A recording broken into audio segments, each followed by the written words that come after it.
I've got it pulled up here on the screen. I don't know why it doesn't look as dim on my laptop as it does on the screen, and I tried to adjust the settings, but it still looks weird, so. Random question before we get started. Yeah. I'm actually getting a laptop on Monday. Okay. And so I was trying to decide between the MacBook Pro and the Air. Do you guys have?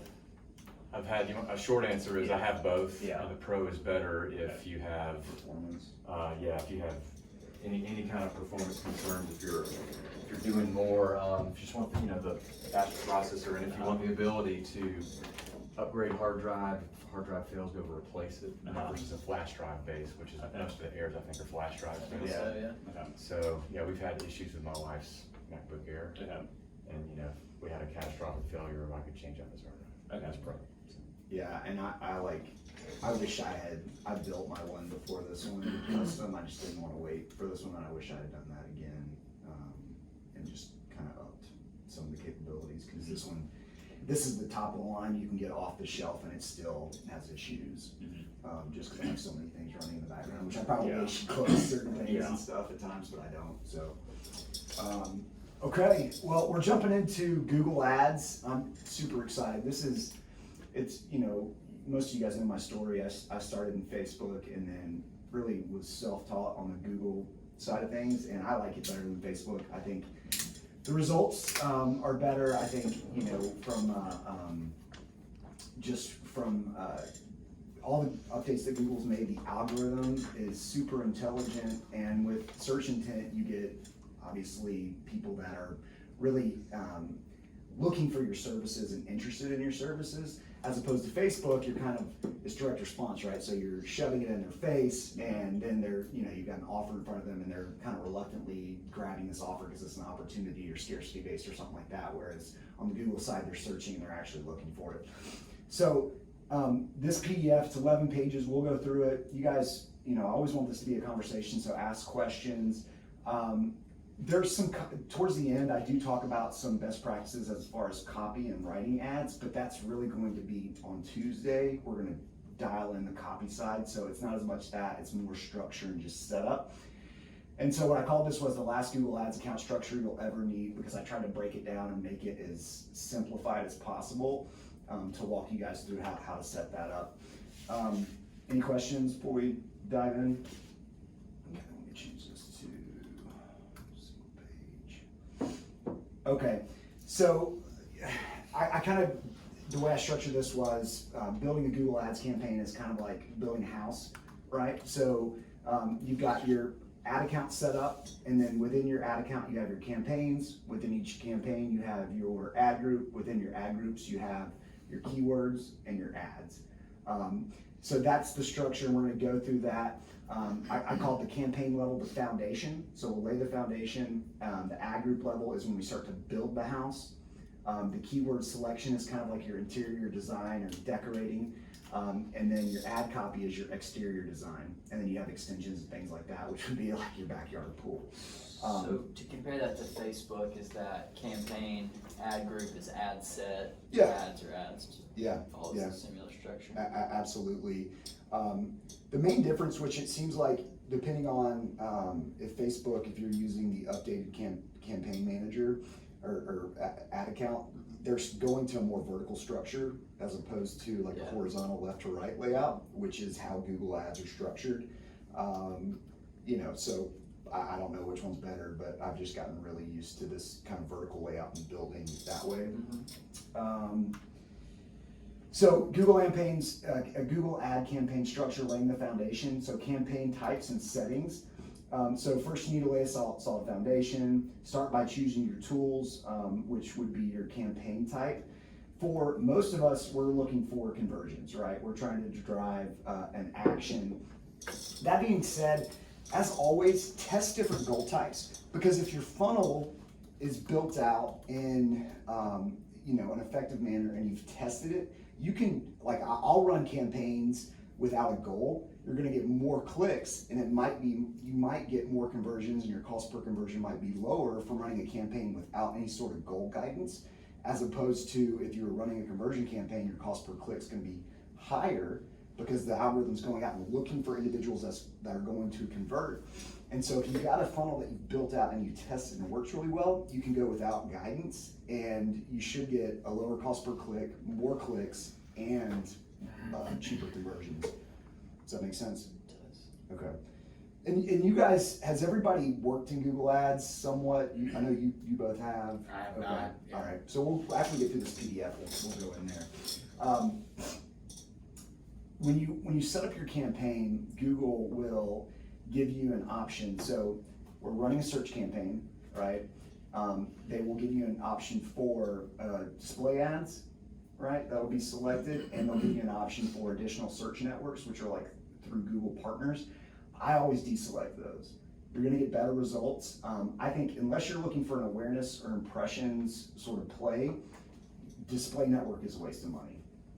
Brian, you guys, you do more awareness and impressions and things like that. So probably you've run display, right? I don't know if you've seen good results from that, but as far as conversions go, I mean, we've cut that down a lot. have you? Yeah, I mean, I think, I think that's, and again, I think more of the branding is more through like, and we actually switched recently, but like television, stuff like that, was more Right. branding those elements where I think we try to have digital be more like, direct and not just branding, yeah. but.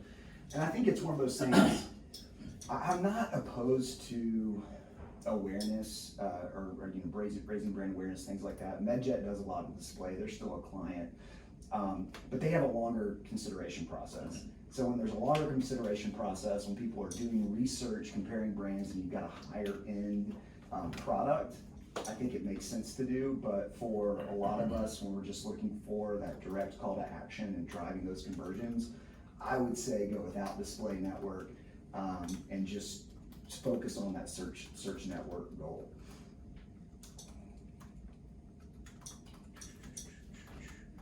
So let me I'm gonna pop into Google Ads so I can show you a couple things. While I go through this. So when I go to create a new campaign, so this is create a campaign without guidance. Obviously you got sales, you got leads, website traffic. These are all conversion goals here. Even website traffic is technically a click goal, is a conversion goal. Doesn't really matter for these purposes. I'm gonna select search here, website visits, type in my URL.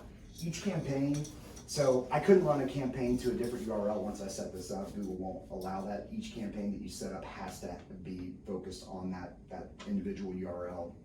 You guys probably are aware of that. So this is what I was talking about. You've got search network and display. I'm deselecting that. I've just seen that, if you're looking for conversions, this is a waste of money. Show more settings. So one thing, when you jump into your targeting, so this next layer down, targeting and audiences.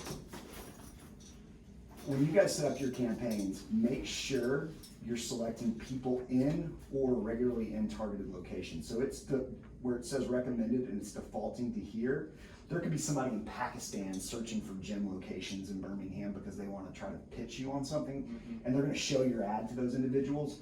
You don't want that. You want people who live, work, etc. in your targeted locations. So you want to make sure to change that default. Does that make sense? You don't have to select, it's going to default to English unless you're running ads in a different language. You don't have to do anything there. I would recommend, okay, when you get down to audiences, I would recommend, since this is search intent based, Leave it open. leave it open. I wouldn't add in any targeting specifics. Do you ever run any specific targeting at all? Only B2B. So if it's B2B, I'll dial it in. Like when we were running ads for Apex and we were looking for clients, you could literally target individuals who are looking for CRM help, things like that. But if it's B2B, B2C and it's search intent based, I leave it open. Are those sort of predefined like Facebook, like an interest? They're propensities. They're different because Facebook's are interests. This is based off people's habits. There's also, based off of household, not income, but, Buying habits, kind of. let me just look at it. Sorry, I didn't mean to derail. No, you're good. This is what I want to do. So interest and habits, actively, highly interactive, combined audiences, because you can't really do income, who they are, detailed. So home ownership. So it's like homeowners or renters, things like that. There's not a homeless section. Yeah, exactly. They're on their phone. So it's, again, I haven't found that, unless it's B2B stuff, that targeting is something that increases your results. Gotcha. And I can't really think of a scenario for anybody in here where you need to do that. So You can use lists as well, correct? Or no? I know it's a basic question. no, it's not. You can use lists. I'll show you guys how to do that and upload audiences. But Google, anytime I've tried to upload a list, Google hasn't allowed me to use it. Really? Yeah. Really? So, yeah. Do you know why? It has to do with how established your account is. And so Facebook, when you upload your list, it's pretty simple. Like, you can pull any list, you can upload it. There's not like a lot of checks and balances. Google's, there just seems to be more checks and balances. And they really want to know where that list came from. And I don't know.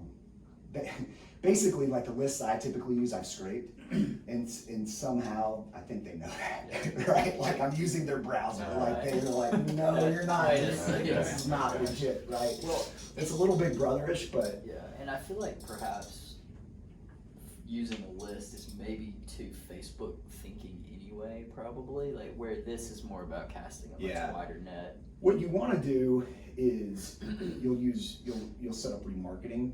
And so that way, people who have searched for your ads, they clicked your page, they leave, they don't take an action, they're seeing your ads when they continue their searches. And so that's not a list that you're uploading per se, but you've got remarketing set up in those campaigns. And so that's typically what I'm using here. That's cool. So budget, let me get back to. Corbett, real quick, Yep. can you scroll up? I want to make sure I've Sure. got that heading right. So it's under audiences. Yep. Okay. Yeah. But generally, you're not doing anything. I'm not doing anything there. Jamie, if you guys were running ads to hire coaches, you would target it, right? Like, that'd be a situation where you want to, but Which we're gonna do. Yeah. So that makes a lot of sense. But as far as someone looking for a gym, I would go without it. Yep. It's going to increase your costs, and I don't really see that it helps you that much. Sweet. Let's see, location targeting, bid strategy. I typically leave it on automatic. As far as budget goes, this is a neat little graphic that I found. So new companies typically base it on 12 to 20% of marketing on their gross revenue, and then established companies, it's more 6 to 12% on their gross revenue. And so that was a kind of an interesting thing, but you're setting it up obviously as a daily budget. And it's really based on, what your conversions are as far as ROI and what you're looking to do there. So ad groups, the levels below your campaigns in Google Ads account structure consists of your ad groups. Ad groups create the structure within each campaign, are organized by theme and controlled by keyword ad association. The golden ratios of ad groups. How big should an ad group be? So here's some guidelines. Max of 7 to 10 ad groups per campaigns, approximately 20 keywords per ad group, and then 2 to 3 ads per ad group. So when I first started doing this, I would create one ad group. I'd have like 80 to 100 keywords in there. I'd have a number of different ads going, and I couldn't make heads or tails of what I was doing, right?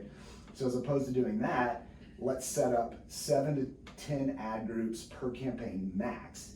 Within each one of those ad groups, you want to have no more than 20 keywords, and then you're going to have 2 to 3 ads. And that's going to make it a lot easier when you're looking at your results and you're going through things to optimize and cancel out and weed out some of your, lower performing ads. Do you recommend trying to max out 20 keywords per ad group? No, you don't have to, because you could get dialed into where you know which keywords you're looking for. Yeah. And so, and then as I put on here, there's exceptions to every rule, but ideally you're getting to where you're dialing it in.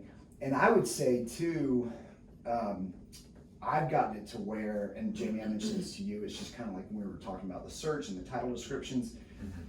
One of the most effective, as long as it makes sense, one of the most effective strategies is whatever keyword they're searching for, putting that as the first word in your ad or on your title description. So when we were running ads for a mobile app marketing agency, that's literally what the ad said, right? And so that was the keyword. So there were a couple variations of that, but there were only 2 or 3 keywords in that ad group, and they were all variations of exactly what those individuals were searching for, and the clicks were insane. And so that's something just to keep in mind. So as you get it dialed in, you should be able to do that and kind of focus things in and kind of hone in on what you're looking to do. And it's, again, it's one of those things that's almost like, it seems, I don't know, it's almost too simple or too good to be true, but it works really, really well. You get a really high click-through rate. This is a really elementary question, but can you give an example? Because I understand like what you were saying, like ad group to ad set between Facebook, but obviously I haven't used Google Ads yet. So what's an example of like an ad group? Like what would be like an ad set? Like I know you create like, you know, you've got your demographics, you've got your age, you've got your, just kind of in Google, what's the, what's this? So you've got your campaign, which is your goal, right? Yeah. And then in your campaign, you have your ad groups. So 1, 2, ad group. And this will be our keyword. So that's what it's gonna look like. So you'll have. Right, I guess I'm asking like for like ad group, is that like so this is, that's all it is, are your keywords. Your campaign is where you're doing, if you were doing any targeting, you'd set your audience, you'd set your location, all of that is set at the campaign level. Okay, so, for example, for us, ad group 1, we wanna have orthodontists in Birmingham. Yeah. Like, I guess like, all the keywords, I guess you have the 20 different keywords, that just means they're just falling under ad group 1. Yep. So there's not really anything defined. I guess if we want a theme, so if we want like a campaign which is price-based, we might call ad group 1 price-based, and then all the keywords revolving around price would fall under the keyword. Keyword of ad group 1. Not one to recommend, but if you have like cheap braces, affordable braces, you know. Yeah, and you should, and low cost. Testing, I've got it in this document, but testing price-based is definitely like a group, a category, and it makes sense for you guys. But if you look at, Ryan, if you look at the screen here, this entire page, this is the campaign setup. So everything that I set up on this page, including these details here, are the campaign structure. The ad group, when I switch to the next page, will simply be keywords. Yeah. Because that's why I'm confused. Like, is this like, is ad group 1? Is that like parents, or is that just like a very like? No, that's it's, yeah, and remember the difference here is this is all search intent based as opposed to Facebook. Right, we're targeting based off of its impressions. We're paying for impressions. We're saying these individuals have these certain propensities. We want to target and show these ads to these individuals. Here, they're searching. Right. So we're defining at the campaign level who these individuals are, and then what they're searching for in the ad group. Whereas you do that at the ad set level on Facebook.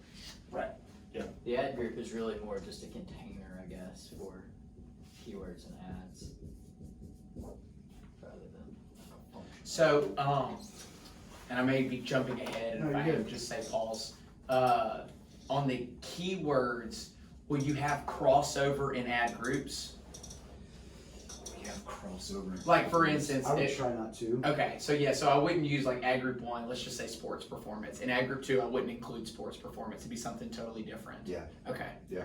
That's where you would, so you might have sports performance in one, and then you might have another one that's price-based.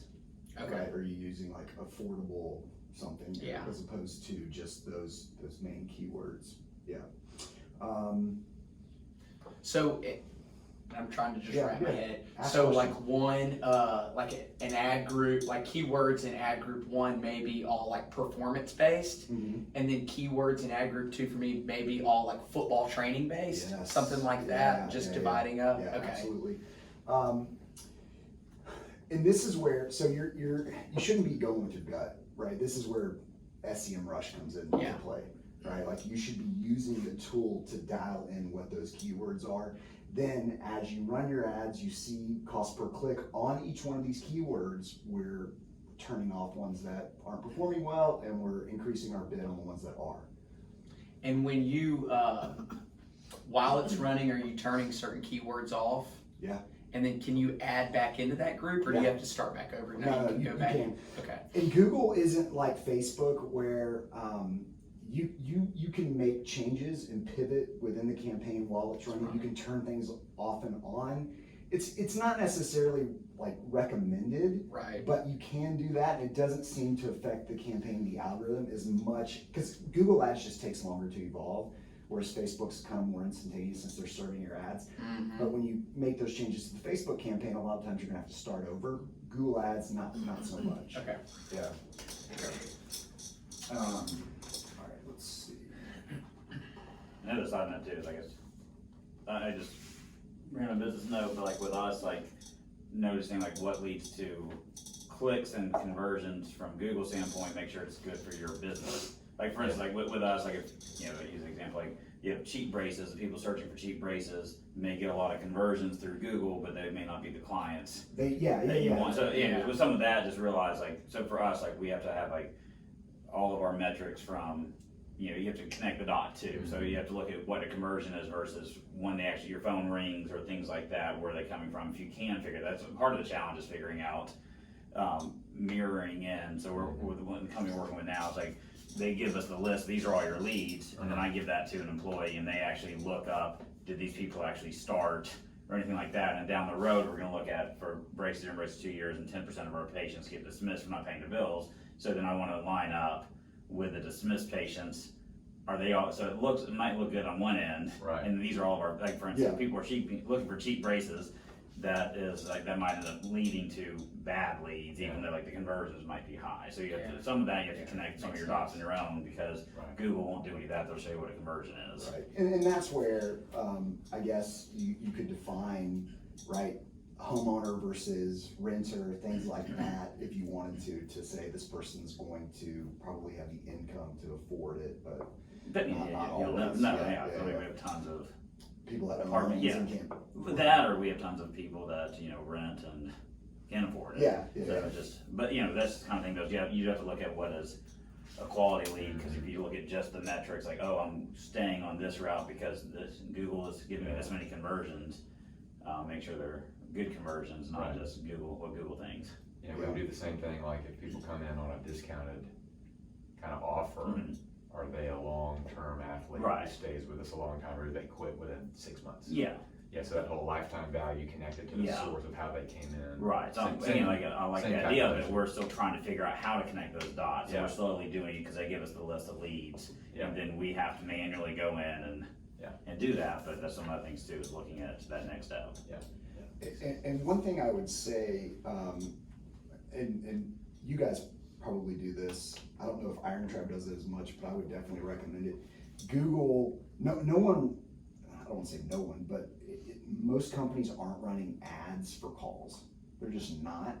And so that's a conversion goal. If you run ads to have people call your business, your place of business, they will absolutely crush it. Now, you have to be prepared and obviously have your team trained up to get on the phone, be ready to answer the calls, you know, get somebody scheduled to come in to convert them or whatever, but a lot of businesses aren't doing that, and Google really, really likes that. Because as far as like, when you're looking at local ads, Google, I almost said Facebook, but Google is wanting everything to become more intimate, right? And like connecting businesses with customers, and so calling and getting somebody on the phone, it just makes, there's more of the authenticity and credibility there.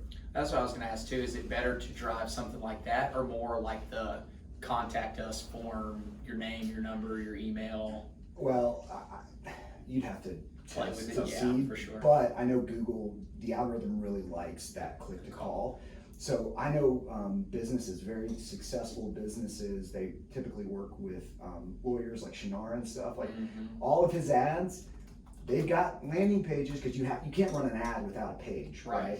But they're not trying to do anything on that page. They're simply trying to get that individual to call. I mean, all his billboards, call me Alabama, right? Like that's his tagline.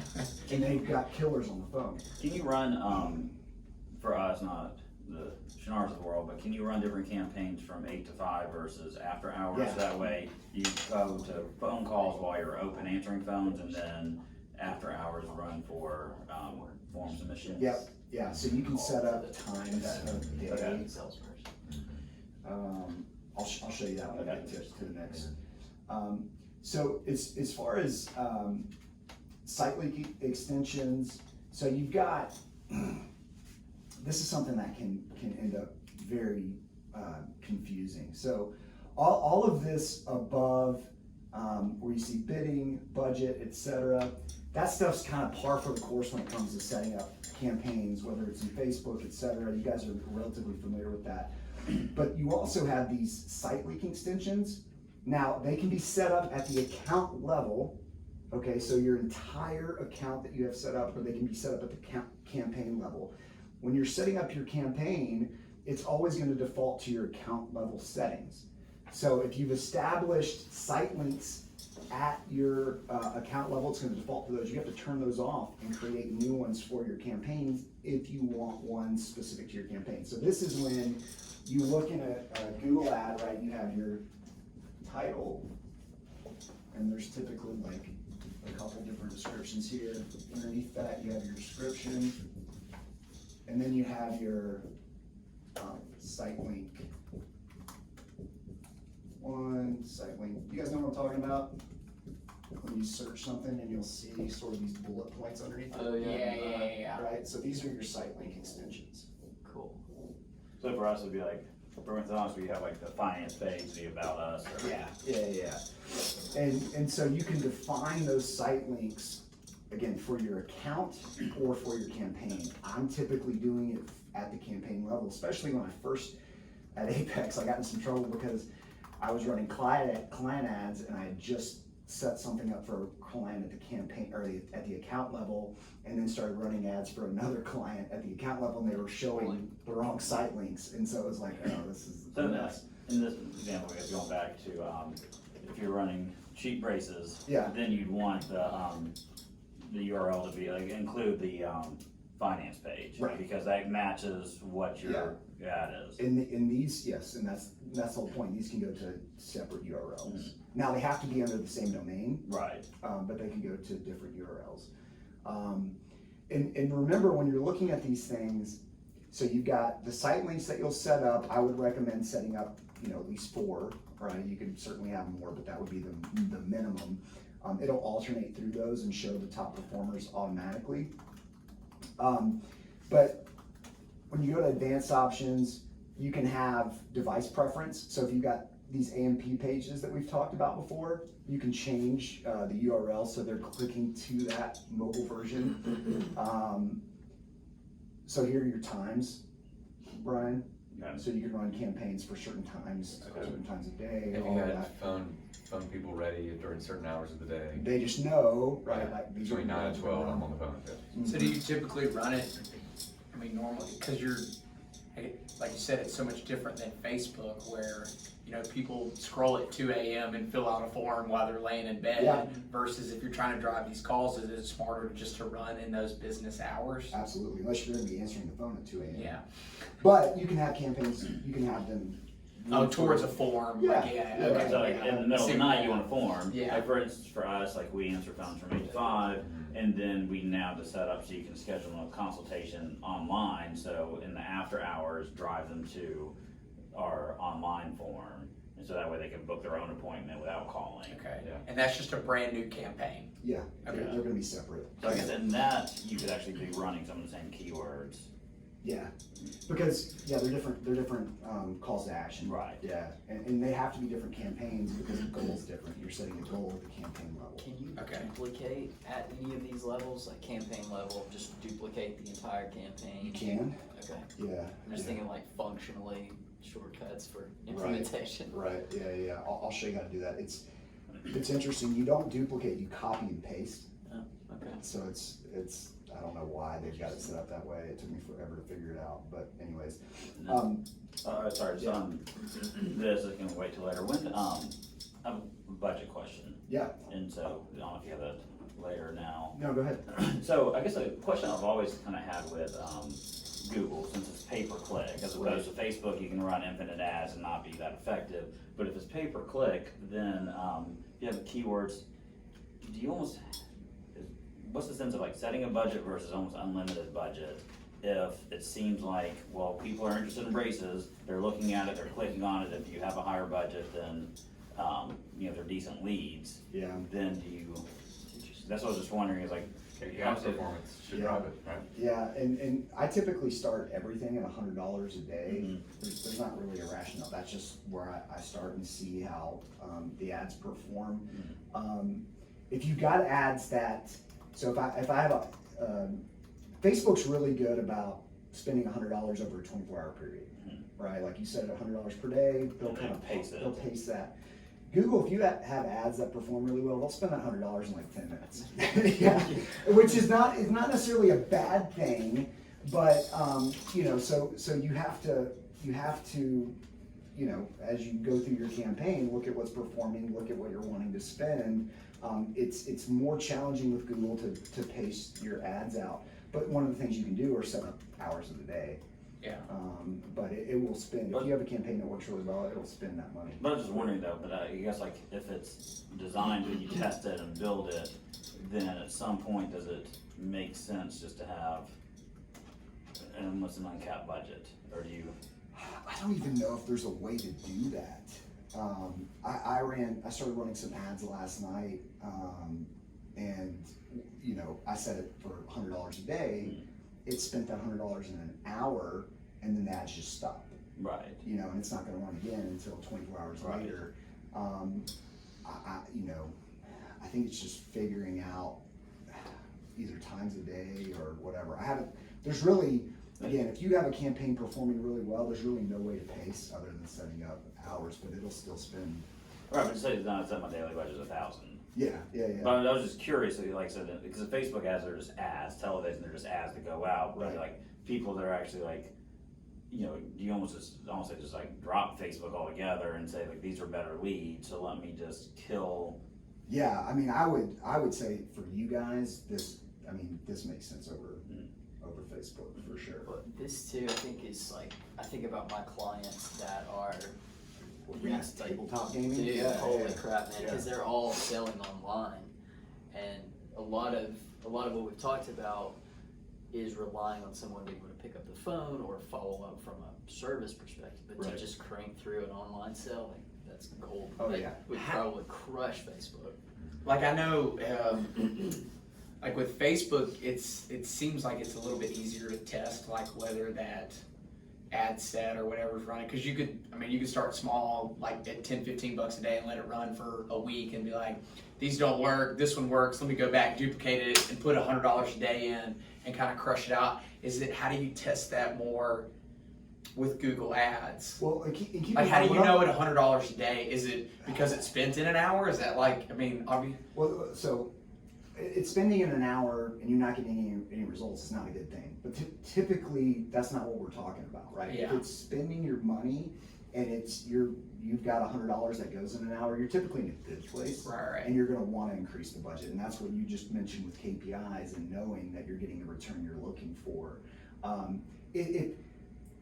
For like sports performance, and you're looking at a 6-mile radius, it's not gonna spend that fast, right? Yeah. There's not that many. That Right, volume's yeah. just not there. Absolutely. Yeah, and So, I guess, so I'm really looking at whether people are filling out forms in the phones Yeah. ringing.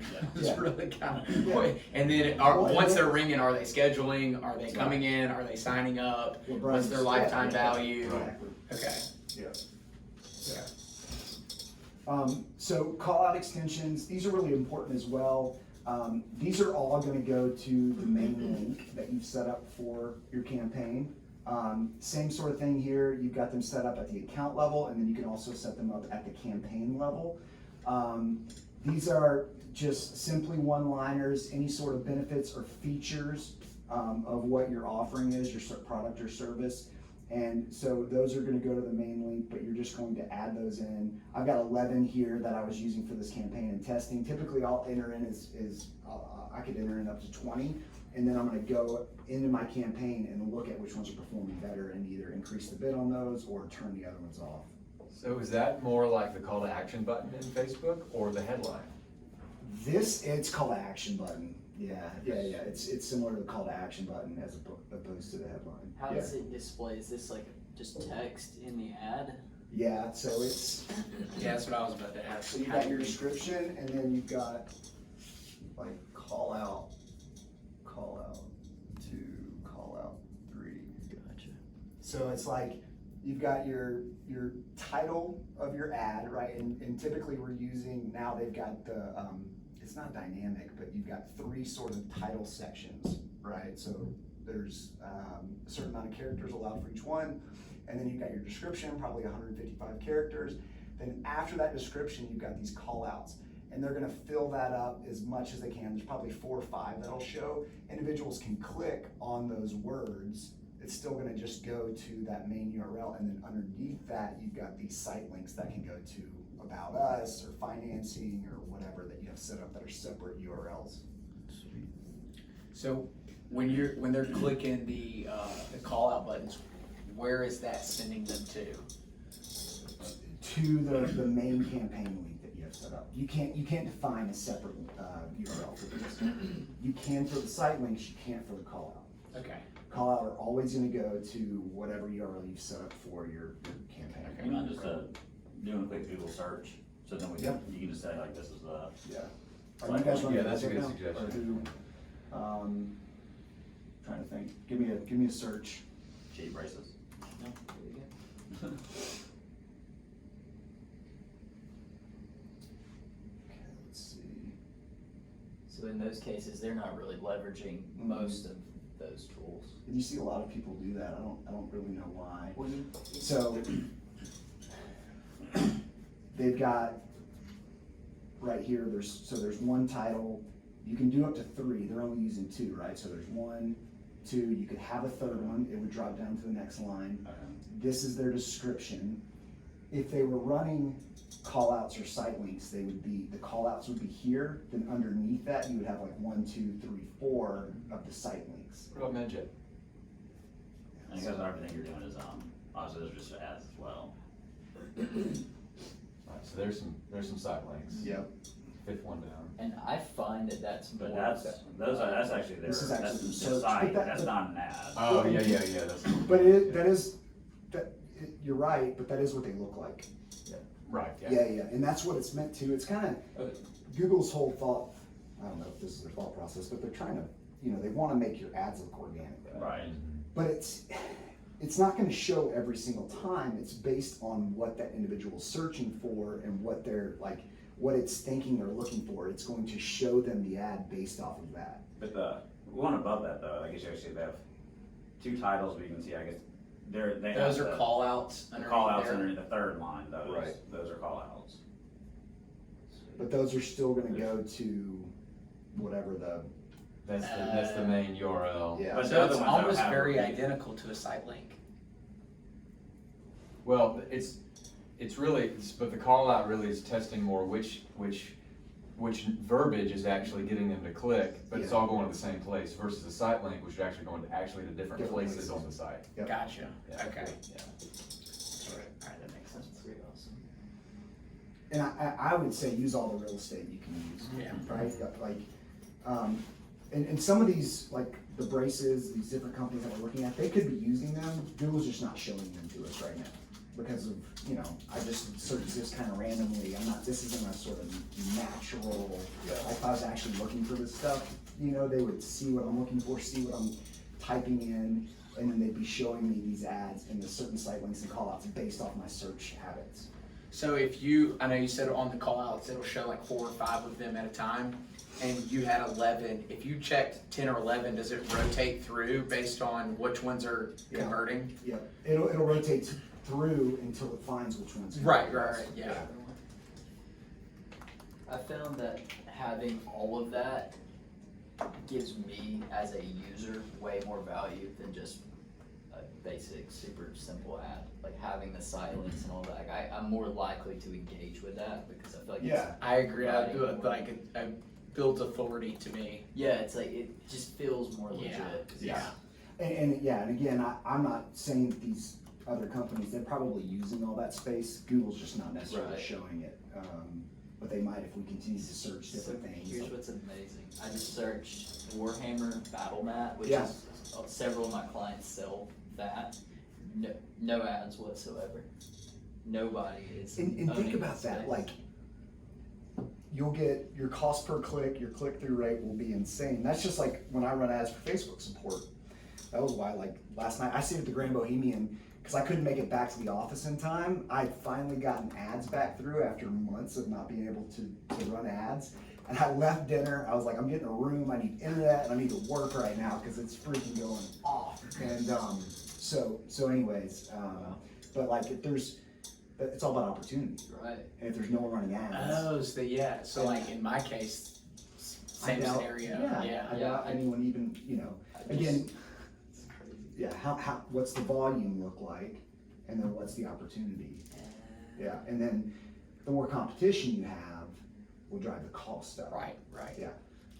Now, this is more, when we get into the copywriting on Tuesday, when we were running ads for the agency, for mobile app marketing and things like that, I knew I couldn't compete with some of these bigger agencies and companies on budget, but there's something called ad quality score. It's kind of like relevance score and all of that. And there's 3 different factors. A big one of those factors is that landing page experience. So how much time, what's the bounce rate look like when they get on that page? And it was like, okay, I can't compete with these agencies, right? If the budget they're spending, all of that, but if I create a better experience on the page, my ad will actually show before theirs, because it's all about user experience, and Google says, okay, people are really spending time on this page. So I put a 27-minute video of me doing the Mickey Mouse song and dance, right? Because I can sell, and I put that video on the page. It upped our quality score so much that for $10 a day, we were #1 in the country for mobile app marketing. And we were beating out big companies, but it's because that quality score was so high when it got to the page and they were watching that video and engaging with it. So it's like 1 out of 100 watch the whole video. It Yeah. just drastically improves the time. That's right, yeah. Yeah. And even if they, you know, the bounce rate, even if they, you know, engage with that for a couple of minutes, it still increases it compared to these other pages where they're just kind of breezing through. Yeah. Or getting there and then just Yeah, exactly. Because typically, you know, the attention span these days is so short. So here's a question, and this is maybe better offline because I could see it being a rabbit hole, but It's all a rabbit hole. Right. Several of my clients directly compete. Like they're in the same space, they sell very similar products. How do I manage that from a campaign perspective so that I'm not competing against myself? Although, do I care? Do I just say, look, you got to spend more. You have another competitor You got to anyway. pay to play. You know, we never ran into that situation at Apex. Yeah. Jamie, you've run agencies. You might know. Did you ever have clients like that were? Yeah, it was funny. We tended to be industry specific within a certain DMA. Right. But That's what I that was, dealt with. but that was really more for traditional mass marketing, you know, so, you know, I had Jimmy Hill Mission was a client, still is, you know, for a long time, so I would never have taken on the Foundry. Got it, okay, Or- that makes sense. And that's like Coolstream. You know, we had somebody in Seattle, somebody in Right. Jersey. It didn't matter. Didn't matter, yeah, Right. because you got DMA, you know, so Gotcha. that's kind of how I did it, but, you know, online, I mean, it might be that you could do it around, certain products, Sure. certain time frames. But yeah, but you could be just like, hey, listen, especially if you have kind of a CPA model where you can say, hey man, you're buying X amount of leads or X amount of conversions per month, and you know, if you want more, just Sure. spend more. I mean, Right. it could be that way, and it really doesn't matter Yeah. if you're helping, you know. Their addressable market is technically anyone interested in the space, so it's not like. So I would take the abundance mentality to say, hey, I mean, if there's 5 of you Right. all going for the same market, Mhm. if the market's big enough, then it should be like, hey, I mean, it all kind of flows down from the KPIs. Yeah. Like, what's your cost per expedition? I mean, like, it's really, I mean, can you all really But like spend? I think the challenge is a lot of times I've dealt with, again, people are industry specific, so they won't take on another client, especially online as well, but it's just, I guess asking yourself is, do you feel like you're doing a better job with one client versus the other? And so, because I guess you can look at it as like, well, if you're the best out there, there's 3 ad spots up there, and otherwise they can go to somebody else Sure. and do it worse or not, because obviously there's still going to be advertising in the same spot. But I think it's just really for you. Then if you feel like, okay, I'm doing a better job for this, whether it's intuitive or not, but it's like, okay, well, am I doing the exact same thing for both clients, or am I actually like positioning one better than the other? Or you can really just change your whole model and just sell leads. Yeah. And then you can roll up everybody's budget, create leads for the industry, and then they can just sell them. I mean, that way. There's a lot of different ways you can do it. But I think Brian's right. It's like, yeah, you have to just kind of answer the business question. That makes sense. You know. In some ways. But doing it because most people would prefer the leads. 100%. I mean, let's be real. Yeah. Especially in kind of an untapped market. I mean, do you have a lot of competitors? I mean, No. so yeah, I mean, like, I've got individuals who try, who like, they run these businesses that will give it like a 3-day shot, and they're like, it didn't work. yeah. Yeah, no kidding. Cool, okay, that's awesome. So when you're setting up your keywords and you're entering your max of 20, there's broad, exact, and phrase match. So the top one would be broad, the one in brackets would be exact, and then the one below that would be phrase. So as far as which one works the best, I don't have an answer for that. It's just like everything else, you've got to test it, and it really depends on what you're trying to do. But this is, when we talk about getting maybe bad leads or poor leads, things like that, or obviously your highest click will be this one here, so broad match. But you could have somebody searching, trying to think, like there could be a movie called Sports Performance, right, or something, right, and that's what they're looking for, and they're clicking, so the intent's not very high. Yeah. So as you dial things in further, like the intent is going to be highest when you're exactly matching, and just so we're clear, you're entering in the keyword with brackets. Or Right. with these Yeah. When you dial it in. Oh, like on a Google search, I actually like put brackets. Not on Google Okay, search, okay. in your ad group. In your ad group, yeah. Yeah, in your ad group. I do like phrase match, so the one at the very bottom, it's kind of like straddling the fence. So somebody could type in performance sports, and it's going to show my ad theoretically. For sports performance, for Sport X. Right. Yeah. For baseball, yeah. So you pick up that phrase in their search, and they would serve the ad. Gotcha. Yeah. And so if I was going to start anywhere, I would start here. See how this performs, and then look at testing the other ones. If you find that you're getting really good results here, and you've got your keywords dialed into the ones you know that are performing really well, like I do at this point, you can completely open it up. As opposed to being more specific, like if you know your audience, you know what they're searching for, I would go here and just completely open. So like, again, for what I'm doing, Facebook support, I can just, they're gonna show Facebook help, Facebook anything like that, and I don't have to put in all these different keywords because it's pretty general.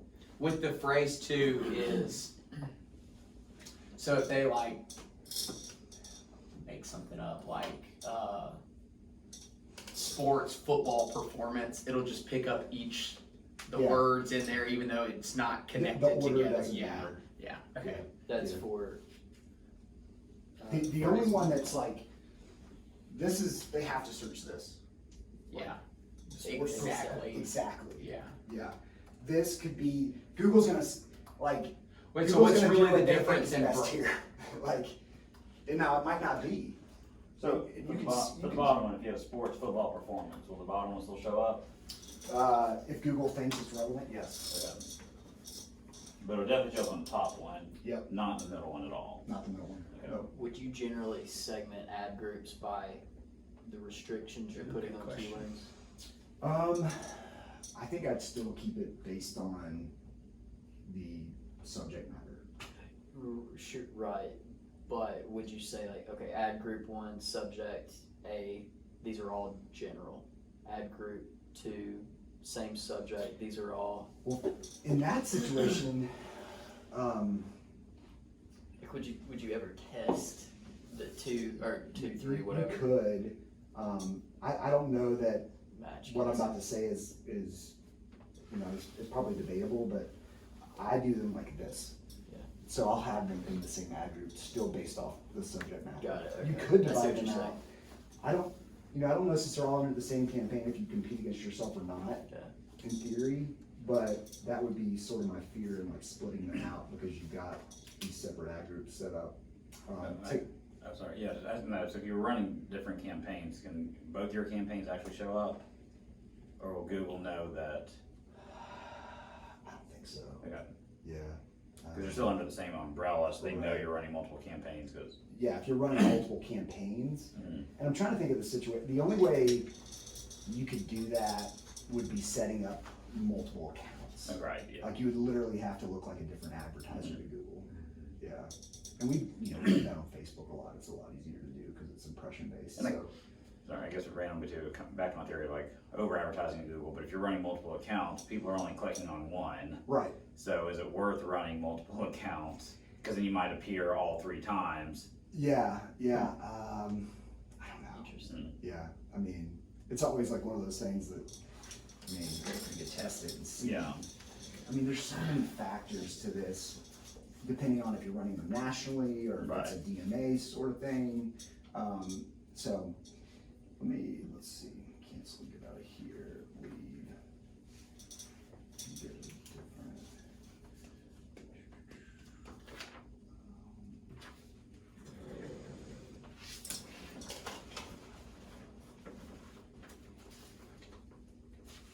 Google likes to shut me down left and right. So, Your account is suspended. mhm. I joke with Michelle that there's like this like guy that drives an electric car in San Francisco. That's like job is like to piss Shut me off Corbitt in down. my life. Yeah, like I don't know, Corbitt, you're not running today. His name's probably Peter. Yeah, exactly. I talked to a guy who works for Google and lives out there the other day. He may know you, Drew. He might. Oh man, He was a commission painter. it's a song and dance. I think they finally got tired of me though. Is the approval, or sorry, what's the word? The process for getting turned back on, is it pretty arduous with Google, or is it, Well, I can't ever run ads out of this account again. oh, so you have to go spin up a whole new, Yeah, and sometimes they know who you are. wow. So that even if you spin up another account, get another card, they still won't let you run ads. And what have you done to like? To get around that? No, to get Oh, suspended. well, so, Both, actually. so they consider what we're doing third-party tech support and they don't allow ads for it. Really?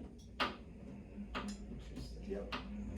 So, well, and that's new though. So that whole, and there's, if you go into the Google ad forums, like their official forums, I mean, think about how many mom and pop shops, right, run tech support for your laptop, your computer, bring it in, all that. They've shut everybody down. Wow. Wow. So you're telling me you could go in, with Wow. James at fig.social with a new card and everything, how would they know it's you? Fig.social. Because it's Google. Because that little camera right there, they're like, hey dude, we see you. Yeah. I mean, it's an IP address base. So Okay. what you do is, VPN. if you're really stubborn and whatever, you get a new GoDaddy domain, GoDaddy email address. You're set up on a private VPN network. Then you set up your Google Ads account with that new thing, and you're always using that VPN, etc. And then that's how you do it. Yeah. But is it like Facebook, like if you are completely shut down for good, you can never run ads from it? Can you export audiences? Can you download campaigns? So I've got access to all my data. Okay, So all of that's still here. so that doesn't shut down? That doesn't shut down. Okay. I just can't run ads out of this account again. Now, that's why last night was so exciting. I got a notification that one of my accounts was turned back on, and so I was like, all right. Mhm. And I, was sitting there, spun for days, didn't run, and then I'm sitting there at dinner. I'm like, I gotta go. Like they let him through. I don't know. Peter was sick, so this is amazing. So there's no appeal process. You can, so you can see here, like, contact us, but like I did that on this one, and this lady emailed me back and said we'll never approve you again. Basically, so, like, don't contact us. I mean, that's wondering if there's industries out there. I don't wonder why that's a banned industry. It's like a user experience thing. I think because like third-party tech support. Well, see, and I thought it was because there were people running scams like in 2011 for social media support, and they'd be like, people get locked out of their accounts, but call this number, and they call and be like, yeah, I need your credit card number. Okay, I'll call you back, and then they'd like literally steal all the information and stuff. But it's not specific. No one's doing this, right? So it's not. It's literally just very general third-party tech support. Yeah, and So, the industry is just yeah. like adult products and, Yeah, EV products. Yeah, Same- it's same- banned from Facebook. You Yeah. cannot advertise. Yeah, for it. yeah. Okay, so let me look at extensions. I like how they use suspended too, like there's hope. Right. Right. No, I'll show you an email. It's disabled is what Yeah, Facebook says. yeah, I know really, that one like- pretty well. It's like- That's the opposite. You are screwed, by the way. With the sports, like you get an injury, like he is out indefinitely. Like did he lose a leg? It's like no, he's out for like 2 games. But like Yeah. it's, whenever they report, it's like out indefinitely. Yeah. On the injured reserve list. Amazing. It's funny, we actually have a whole Google document sheet, Corbitt, Mhm. on what to do when the ad account is shut down, how to download the data, solve it. Right. I mean, it's like basically within 3 hours, you should be able to get online, just follow these. Yeah. Because it's happened. Right, it's So much. crazy, man. And that's the one thing, like, I've gotten to where it's a love-hate relationship with Google. I like it better than Facebook, but it's also like smarter and more encompassing. Again, like I always say, like, it's like you have to go to Google to get to Facebook. Like, if somebody's gonna set up a Facebook account, they're probably Google searching like Facebook account. They're 3x. They're like $120 billion in revenue, ad revenue. Facebook's like 40. It's pretty insane. So Google's the girl that challenges you. Yeah, it not, is. Not the dumb It is. blonde. That's right. She's very smart. She will shut you down. With no hope of. So you can see how I have these divided here, right? Like literally by theme. So this one, the word contact, right? So contact Facebook, Facebook contact, how to contact Facebook. This one help, right? The word help. And all of these are broad. Support. So any search with the word support. Customer service. So the term contact help support customer service, that's your ad group. Yeah, and Okay. I'm labeling that, right? That's how I've categorized Right. these. Yeah, and then I can come in here, right? And I can look at interaction rate, which is your CT, so it's your click-through rate, right? And I can look at my cost per Yeah. click. Good grief. Except for ad help. The rest are good. Right. Yeah. Exactly. And so we can go in here, and then you can enter in the URL. You can't change the URL that they're going to. You could enter it in here. It doesn't really affect anything. It doesn't really matter necessarily. I could change these to phrase match, exact match if I wanted to. Find the URL is Google Smart. Like for instance, for us, like we have Birmingham. It doesn't matter. You don't type anything in, but just for a look standpoint, we have bhamorthodontics.com is our website. Right. But a lot of people can't spell orthodontics, so we have bhamsmile.com. Right. So can you put does Google know that it routes? I don't get it. Well, Like if I put in find a URL bhamsmile.com, it actually routes to. Just permanent redirect. Right, we Yeah, have some to your that are, main- we have to your several main sites that permanent redirect, so like on our radio or TV campaigns, we just use bhamsmile.com, or, Mhm. yeah. so you wouldn't be, so one of the things I tried to do, I was like, well, like shut down my URL, which is fig.social. Mhm. So we have figsocial.com and I had that redirect, permanent redirect. So at the campaign level, running campaigns to figsocial.com, which is redirecting to fig.social, it won't allow you to run ads. So, Okay. like, so, To a redirect. yeah, so you would have to put in. The file. Yeah, Okay. yeah. Mhm. I wanted to show, so.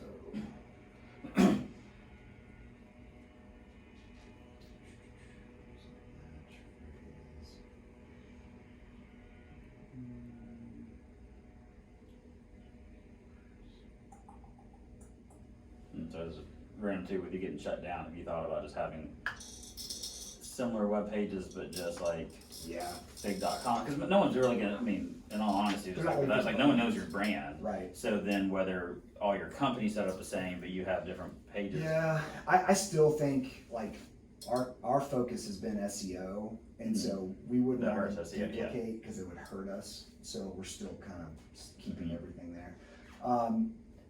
So devices, so you're bid adjacent. One thing here, I typically go in, we know that searches, I mean, you would want to look at this, so you would let your ads run, see what's performing, and then you would want to increase bids on the devices that are performing better and decrease your bids on the ones that are performing worse, right? So for mobile phones, I've increased 30% here, so it's bidding and showing those ads on mobile as opposed to these other two devices.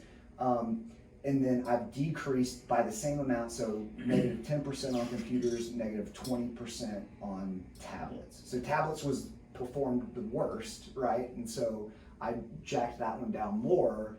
I only decreased computers a little bit, but then I increased mobile phones by 30%. So there's no CBO equivalent inside Google. You have to manually tell it where to spend the budget. Yeah, yep. Same thing here. You can come in once you see how your campaign's performing. Okay, I can look at where my conversions are based off how my conversions are. I can go in and do my bid adjacent and increase on these certain age groups based on those conversions that are happening. And you should always do this, and you can do this within 8 hours. So within 8 hours running a campaign, given your campaign's performing well, you want to go look at the devices that are converting, you want to go look at the age groups that are converting, you want to look at the gender, household income, all of this under demographics. Even though we didn't specify demographics at the campaign level, we're still going in and entering in this bid adjacent. We're increasing on the ones that are performing better, we're decreasing on the ones that are not performing as well. But it should always be equivalent. So just like you saw, unless you don't mind increasing your budget, right? I increased mobile phones by 30%. I decreased desktop 10%, 20% on tablet. That'll keep my budget the same daily spend, in theory. Are these traffic campaigns or conversions? I don't know. I mean, there's so many that I ran. Yeah. There's all kinds of stuff in here. If you were, So I don't know which one this one. Cool, yeah. Do you, okay, so if you're running ads for different businesses, so like with Facebook, I've got an ad account, and there's a business account, right? And then there's ad accounts under that. Yep. Is this the same from that perspective? Like, would you run multiple ad accounts essentially Great out of question. one business account? I'd have a different account for every single client. Got it. Yep. Okay. And would those tie back to one user, or do you have? They can okay. tie back to the same. You can set up a master account, Yeah. and have almost like a parent, and then have, children accounts underneath, you could do one by. So yeah, well, you could, with one login, you could see all of your clients. Sweet, okay. So So I know Google has that option. that makes sense. You wouldn't typically, like Facebook, right? You could have one business manager spin Yeah. up different ad accounts. Right. Very normal to have the same clients under the same business manager, but have different ad accounts. And I've even seen agencies, Cayenne, they use the same ad account for everybody. Wow. We saw that one. What? Yeah. That is Mind-blowing. so, Birmingham Zoo and Birmingham Orthodontics. that is so dumb. crazy. I know. That's That's just, scary. that is like, yeah, I It's mean, a house Oh, of cards. yeah. yeah, it is a house of Oh cards. my Golly. But their stuff they were doing was so basic. Yeah, too, right. Now You you get in know, trouble. but anyways, I agree. But on the other side, you typically wouldn't see someone, they would have a different Google ad account for every single Okay. client. Yeah. That makes sense. Yep. So from an Iron Tribe perspective, let's say the Birmingham market, I guess I can look at this since they're running ads. Would you go like each location with its own account? No, I think you could do, I think you'd look at each, probably owner. Yeah. Yeah. Okay. Yeah. Now, what I've done is I have two different business manager accounts within Facebook. Yeah. Because, you know, I always want to have a place to go, but I have an ad account, separate ad account set up for each location. For Google. Or for Facebook. No, for Facebook, yeah. Right, because you use You it probably for want them data so they're point. not competing each other too. So, I mean, I don't know if you want them linked or not, but like with Iron Tribe Birmingham, Yeah. you might have some of the locations like downtown, Homewood, Mountain Brook, you might have overlap if they're all separate individuals. Well, you could actually do that at the campaign level. I mean, you can separate the geos, you know, but I just did it just to kind of protect in case one ad account got shut down. Yeah. I mean, I don't want to have all 5 go down at once. Right. I have one that has a problem, I can isolate that one, fix Right. it, put it back up. Jamie's really good at this thing called scaling and like planning and stuff like that. I've had good I wish teachers. I was better at. I've had good teachers. So one thing here, in sports performance, it's probably like sports performance center or facility or, I don't know, you know, whatever that search term is. More specific is better. When you set up your ad, if you guys take anything from this, this word, you want it to be right there. Whatever they're searching for, that's why we want to have these ad groups and ads set up where whatever they're searching for, like you wouldn't want to have an ad that's distinctively different than what those keywords that you're using or key phrases. So this right here will increase your CTR an insane amount. And it's no one does it. I don't want to say no one does it, but you don't see it a lot. Now, gym near me probably isn't a good example, right? Like that's not, but sports performance center or functional, and I'm just making stuff up off the top, but functional fitness group classes, whatever it is, you know, like things like that are specific that people are searching for, those work really, really well, really, really well. And having that right on that ad, the very first word they see, they click it, it's just this connection that they're making. You know, it's like, that's exactly what I'm looking for. So, all right, so it's running to like WPI's like website, right? Obviously there's a tab for sports performance that's not the homepage, correct? Right. So when we did SEO stuff is, you know, I went in and changed the titles and did all that to where there is sports performance. So if they type that in, will it show that tab? Even though it's not like our homepage? No, Does you that would make want sense to what I'm asking? send them to that URL. So when you set up your campaign, you put the URL in, you would want to, for that sports performance campaign, if that's what we're focused on, you would send them to wpitraining.com /sports performance. And you're sending them there if you feel like that page is performing well and does what it needs to do, or you're sending them to a funnel. Yeah, okay. Yeah. So at the campaign level, when you enter in the URL, you need to, so you're entering in the domain, but for the ads, it can be a different, it can have a slug on the end of it. It just needs to be to that main domain. Mm-hmm. So if you say this campaign is going to go to wpitraining.com, you're still going, you can dictate the URL in the ad. If there's something that you want them to go to on that website. You just can't go send them to, if you have Birmingham Smile versus Birmingham Orthodontist, it can't be a completely different domain. Right. I got you. So with the titles, are we choosing those in the campaign? Yeah, we're gonna do copywriting. Okay, so that's this Tuesday. Yeah, it's Okay. gonna be Tuesday, so I'm kind of Yeah. I'm going all the way there. This probably fits more in the copywriting topic, but does Google support dynamic ads from product catalogs based on like people's browsing habits and? Well, they have dynamic ads. Dynamic ads, yeah. The product catalogs. Yeah, you Pick should. up like Shopify. Yeah, there's a way to do it. I'm trying to think if I've ever seen like a Well, you specific definitely see product. I guess so. Yeah. Yeah, right. Yeah. Well, that's the thing too. Facebook is it's this menu. You've got all these drop downs and selections. Google is keystrokes. Yeah. And so if you don't know these keystrokes, like you can do countdown timers. Like if you had for your event that you put on, right? You could put in a certain keystroke and it's going to say 5 days and 4 days, 3 days. So every time that ad's searched, right, it's going. But if you didn't know that keystroke, you would like. There's not a drop down to set that. Right. You know. So there's like kind of HTML type codes Yeah. you could use to Yeah. initiate different things. Yeah. But the product catalog would be something that I would think you'd have to upload. Yeah. Some integration that Yeah. connects to Shopify or something. Yeah. That makes sense. Yeah. Ezra Firestone, he's got that female cosmetics business. He's talked a lot about that, Okay. You could probably find some of his content. Cool. In fact, he's even got a competing product to Shopify that he sells Interesting. called Zipify Pages. Zipify.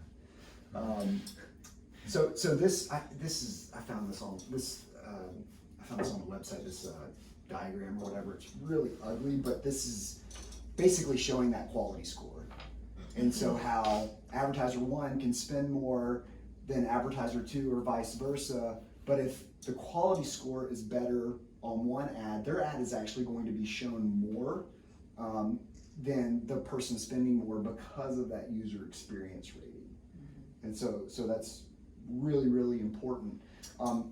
I was gonna say the quality score. What all is that based on besides like time spent on? Yeah, so it's I feel like the biggest factor is definitely that on-page experience. Yeah.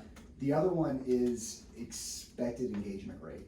So Google has, based on what you're doing, an expected engagement rate, expected click-through rate, etc. And if you've got a high engagement rate, people are engaging with that ad, stopping reading that ad, doesn't have to necessarily be a click, but if they're clicking, it'll get shown more as well. I actually think that's what it's expected engagement rate, which would just be like reading the ad, an impression, and then a click-through rate, and then the on-page score, so like the 3 factors. Yeah, but I think if you, so one, you have a positive experience when they get to that page, and then you're having a high click-through rate, and if you're using this sort of philosophy with that keyword, you're gonna have a high click-through rate. Your ad's gonna perform well. What's interesting is because of that recipe, the third factor, which is just that impression and reading, someone reading that ad, is probably gonna be low.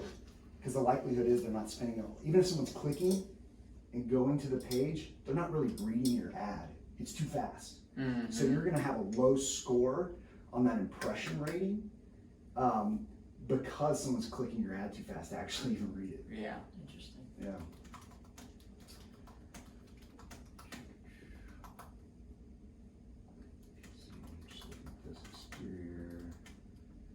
Yeah, so the expanded text ads are what we're always using. So those are the 3.